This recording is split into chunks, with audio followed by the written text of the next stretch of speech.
In this video I'm reviewing a new game and an old game also by Mark Herman, French 1944, The Allied Crusade in Europe. I'm not a big fan of the word crusade in this context, but this is what the game is called.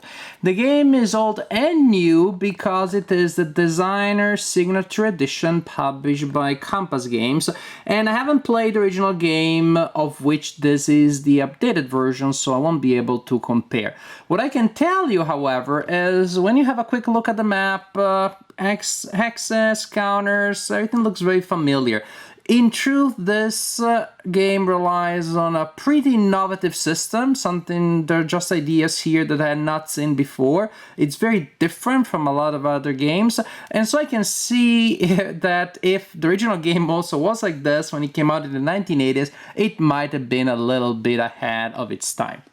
It is a two-player game that also can be played solitaire by controlling both sides at the best of one's possibilities. It comes with a nice mounted map, and one player will control German forces, the other player Allies forces. We are, well, in France in 1944.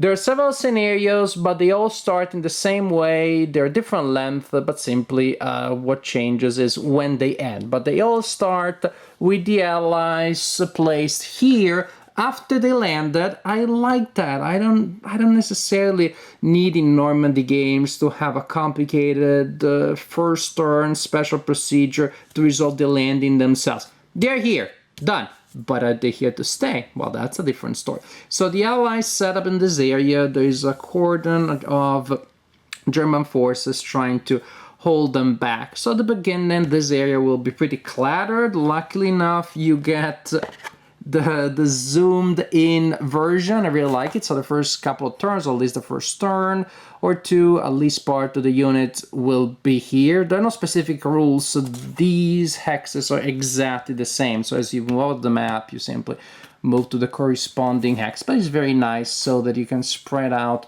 your units. I know it wouldn't be all that practical, but sometimes in the game I was hoping I would have liked the entire map to be like this, because for reasons that I'll explain, sometimes it's not all that great to have to go through every stack to check exactly what's in there. So the Allies are there, the Germans are trying to block them, there are the German units on the map, and the idea is still that the Allies are trying to match what happened historically. Take control of key locations such as Brest and Saint-Nazaire, Paris, and then, of course, move towards the east. The Germans are trying to push them back into the sea. Not gonna happen. And so the Germans had to start trading off space for time, delay them as much as possible, defend behind rivers, exploit other terrain features. This area here particularly tricky. Here we have fortifications, forests, and also it's interesting that you have the opportunity in the game to declare special actions mirroring historical things. So for example, starting from September 44, from turn 3, the Allied player can declare Market Garden. There's a procedure for that, starting from October 44 only until January 45. The German player can declare the Battle of the Bulge, so receiving resources to perform a unexpected attack. That's fun stuff. But this is the general idea. I like the map. It's clean, very readable, very professional looking, nice. And with such a large map, you have opportunity for experimenting with different strategies from time to time. Try to push in different areas first, in other areas later, and do the opposite the next time that you play. Because ultimately, however, the general script will have to remain the same, because that is what history tells us to do, that happen, and this is what the game is trying to reproduce. Now, the game, as I said, has a couple of very interesting ideas. One thing is this, and this is not that rare, the game is a chit pull game, so units will activate, the players will draw chit from a cup, and depending on whether that's Allied chit or a German chit, then the corresponding player will become the initiative player. The number of chits that you get in the cup, however, depends, because you need to purchase chits by spending supply points, and that is cool. So there is variety, there is variance there, there are different strategies, as you're also trying to affect the number of supply points that the opponent may be able to use.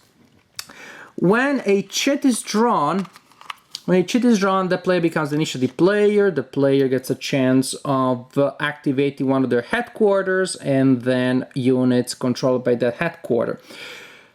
Next, the other player becomes the reaction player and gets a chance of activating units, activating headquarters, or moving units without activating them officially, using reaction points, and you receive reaction points each turn as determined by the player aid next or below the turn track.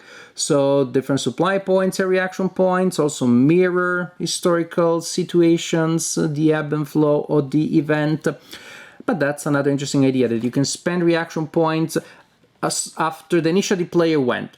After the initiative player went and the non-active player went, and they may or may not have spent reaction points, the initiative player gets a chance of becoming the reaction player and gets a chance of spending 1 to 3 reaction points. So, initiative player, reaction, and then reaction. You're reacting to your own actions, you're overreacting, I don't know, whatever it is. This is the flow of the game. The units, I haven't showed them yet, but as I said, there's gonna be headquarters, if I can find them. They're here. They're somewhere in here. From the point of view of combat units, only infantry and armor, quote-unquote, matter. Then what do we have? For the headquarters, we have the range of the headquarter, the range up to which the headquarter can activate units, and the number of armor and infantry units that can be activated. So this headquarter can activate 5 armor and 5 infantry. And this is what I mentioned earlier about stacks, because if I decide to activate the 3 units, 3 armor, then maybe I don't remember exactly, oh, there's an armor there, so I'm gonna activate it, turn it by 90 degrees, and then which are the ones? And you have sometimes to go through the stacks to see where are the ones that you really want to activate. This will give you a lot of flexibility. I like it very much, but again, it would be more ideal if you never had to have stacks and you simply at a glance, like you have at the beginning, you were able to tell exactly which units are in which hex. But then the maps would become truly ginormous. Maybe they'll kickstart one day the ginormous version? I don't know.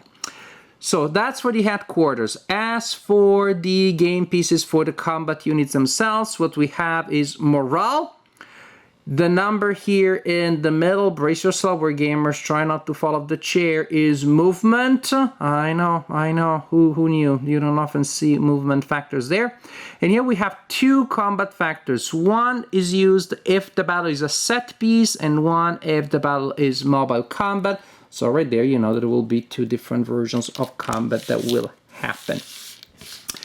So we said a chit was drawn, a player has become the initiative player, and now we activate units. Actually, something else I wanted to say before we get there, which is again something not you don't find in every wargame, is that units have 3 steps, but the way that is resolved is that the unit has a full strength side. When the unit takes a hit, it is moved to its reduced side, and when it takes another hit, it becomes a cadre.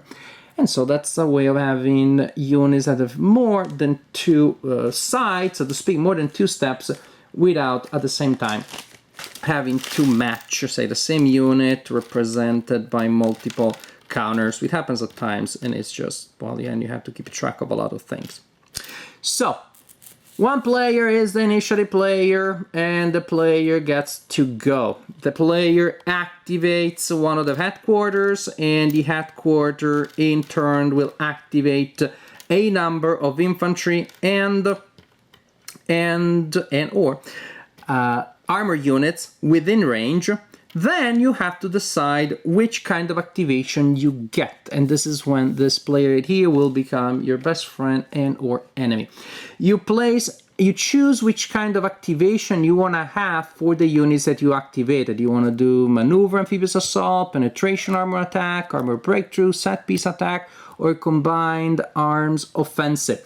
And you will place a token in the top box of the sequence that you chose. Suppose that I decide to choose this one and I place a token here.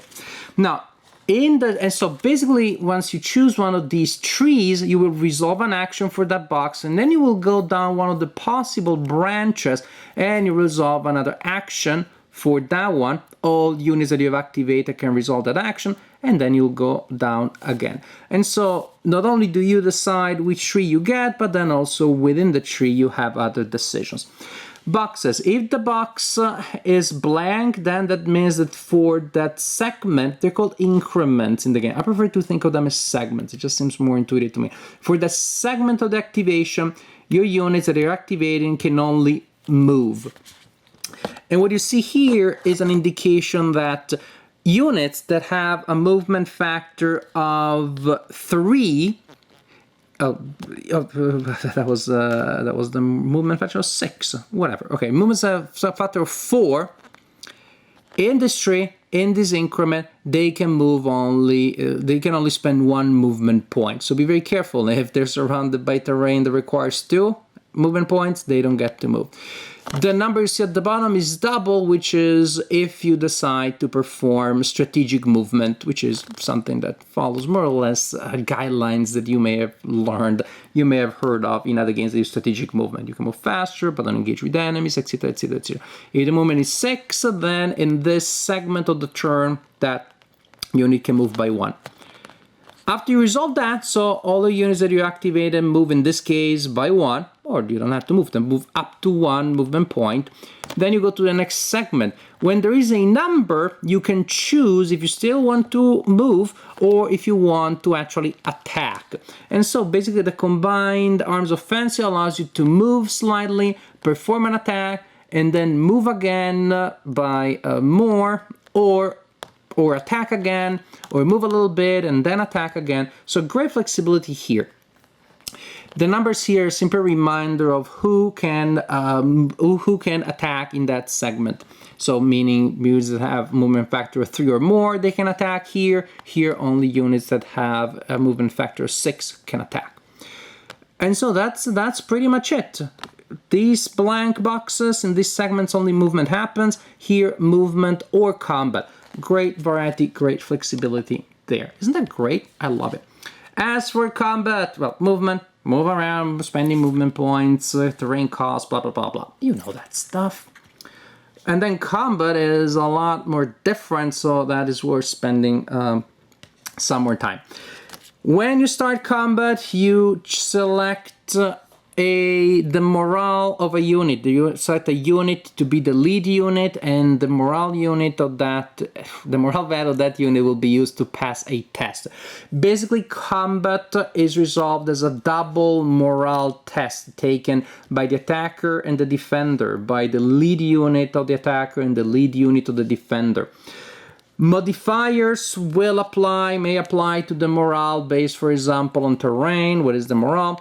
And then for the attacker and the defender, you will roll 2 dice, a regular 6-sided die and a custom die that shows 1 hit, 2 hits, or 3 hits.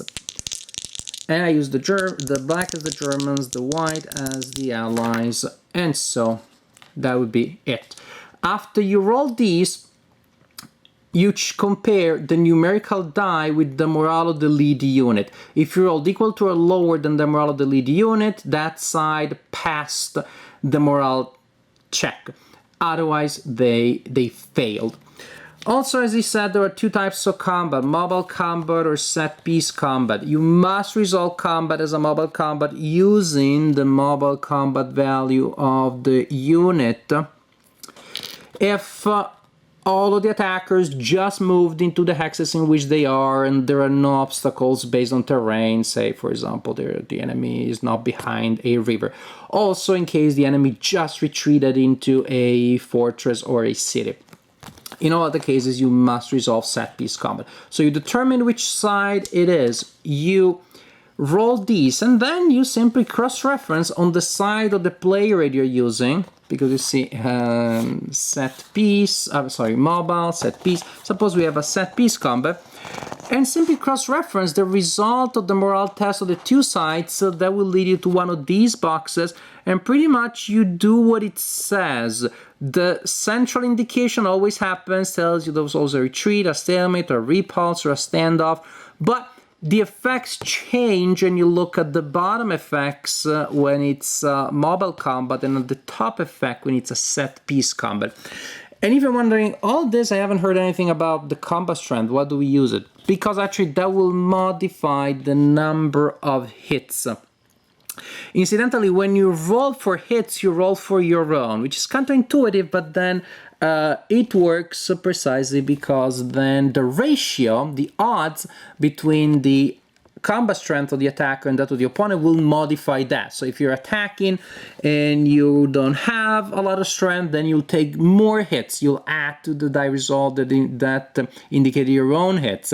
If you were attacking in strength, then you reduce those hits. And so actually that is what the combat strength is for. It will change the number of hits, but it will not change the overall idea here of who stands, who is forced to retreat, who gets to pursue, and so on and so forth. In some cases, the defender may be allowed to retreat, that allows them to reduce the number of hits that they can take, and there are a couple of other factors that play into this, but this is still the general idea for combat.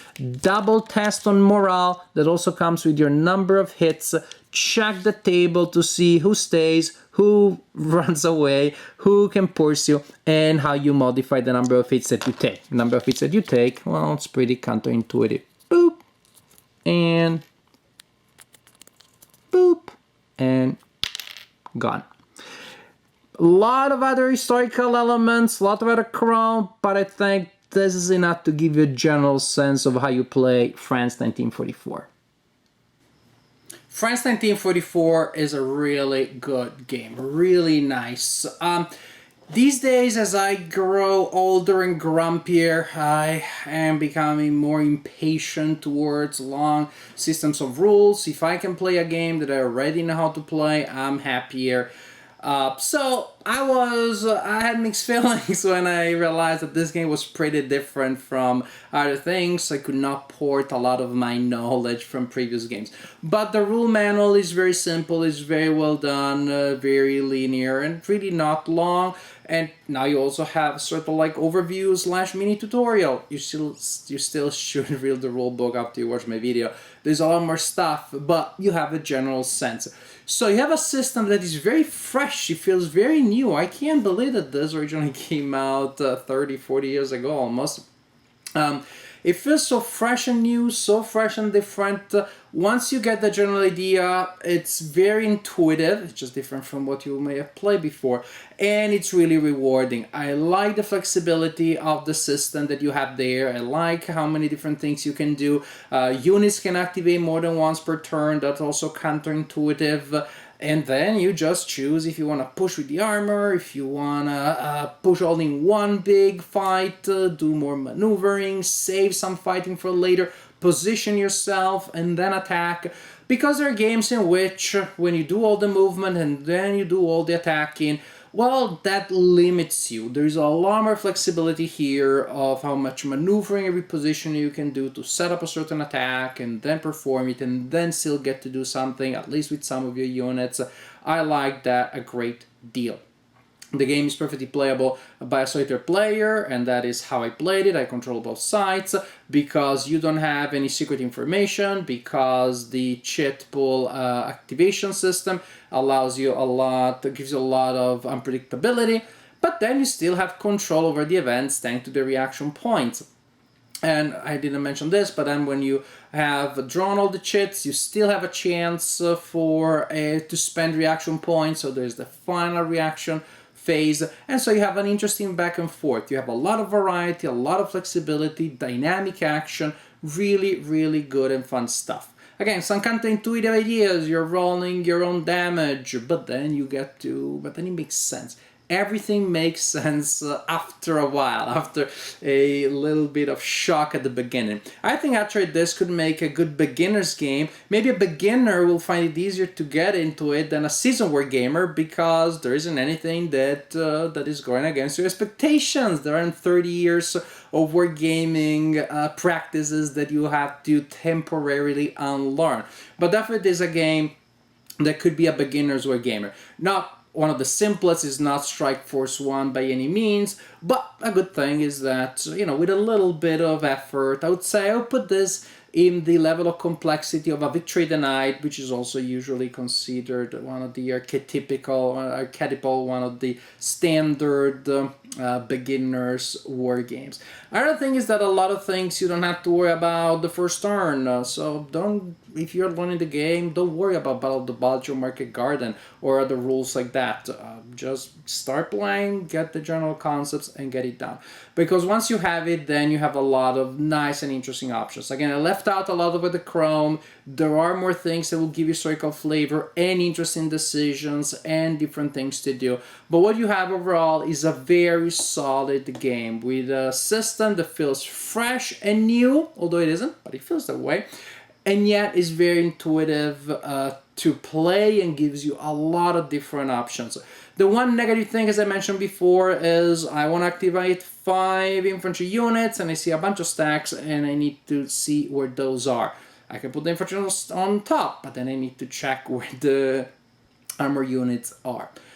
I hope one day they'll kickstart the ginormous map expansion, but other than that, and that is a really small thing. Also, if you're a solitaire gamer, that is somehow, to me, less of a problem, because you can just take as much time checking all the stacks as you want.